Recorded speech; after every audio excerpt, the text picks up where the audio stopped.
guys, morning, how's it going? We're here at the Coffee Cottage, and today we decided we are going to show you how to do a French press. So first, we're going to show you the difference between a few different grinds. We'll go from espresso to drip coffee to what you're going to need for the French press. Down here, we'll start over at espresso. You'll notice the espresso grind, not only is it dark, but it's very, very fine. We compare that, I guess, more to a sand than anything else. As you move up, you'll notice the grinds do get more coarse. Here we have a drip coffee grind. It is a little more coarse. You see there. And then over here, the final one, this is what we're going to be using for our French press. If we're doing comparisons, what we usually like to say is, this is your gravel compared to your fine sand. And I'll tell you why that's important to know later on in the video. So now that we've talked about the grinds a little bit, we're going to go ahead and move over to our grinds. We're going to use the coarse like we talked about, again, gravel compared to sand. The reason for this is, if you notice, there is a fine mesh on your French press. If the grind is too fine, it will go through this mesh, and you will also get what we call mud on the bottom of your cup, which is just coffee sediment. And if your grind is way too coarse, you will get an under extraction of the actual coffee itself. So this is the perfect grind. Now, for a 32-ounce French press, you want to use about 30 grams of coffee. I know a lot of you out there don't have scales and things like that, so on my French press, I use this little piece of plastic as a gauge at the bottom there to kind of tell me how much coffee I'm putting in there at a time. Usually want to fill it to about halfway up that plastic piece there, and that's about 30 grams for you. Toss that filter because we're finished with it.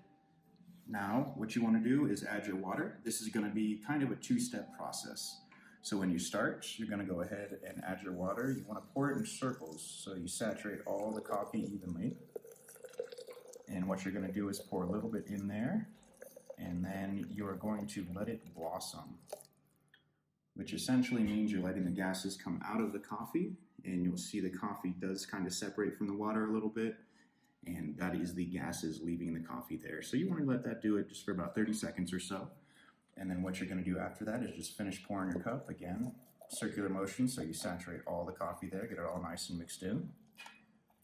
And I'm just going to go ahead and fill this up to about the top of the French, enough to when I push the top down, it will not overflow on me.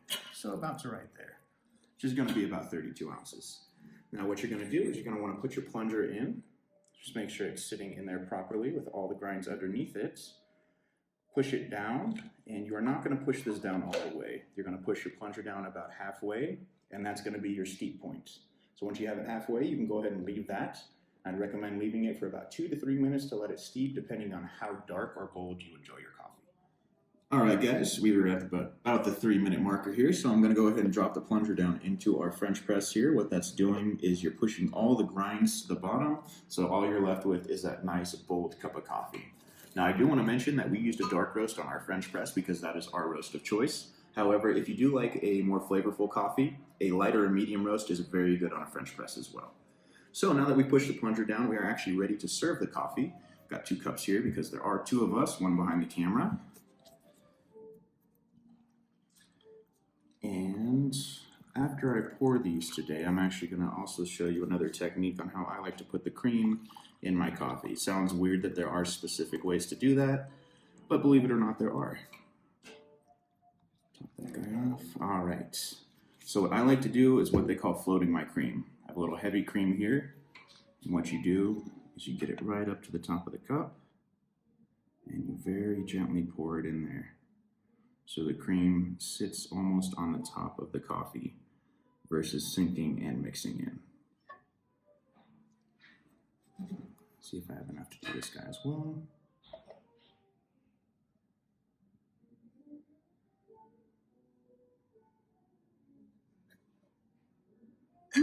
Little spillage there, but that's okay. Now, this is a preference on how you do cream. Obviously, most people pour it in, stir it, do it however you like. The reason I enjoy doing it this way is because you actually get a nice layer on the top. What this does is it gives you a nice cool layer of cream with the hot coffee underneath. So when you take your first sip, you're getting a separation of the layers. It's just a very interesting and unique taste. Something that I enjoy, and that's how I enjoy making my French press. And other than that, I think that about covers everything we need to know about making a good, solid, bold, and delicious French press coffee. Cheers.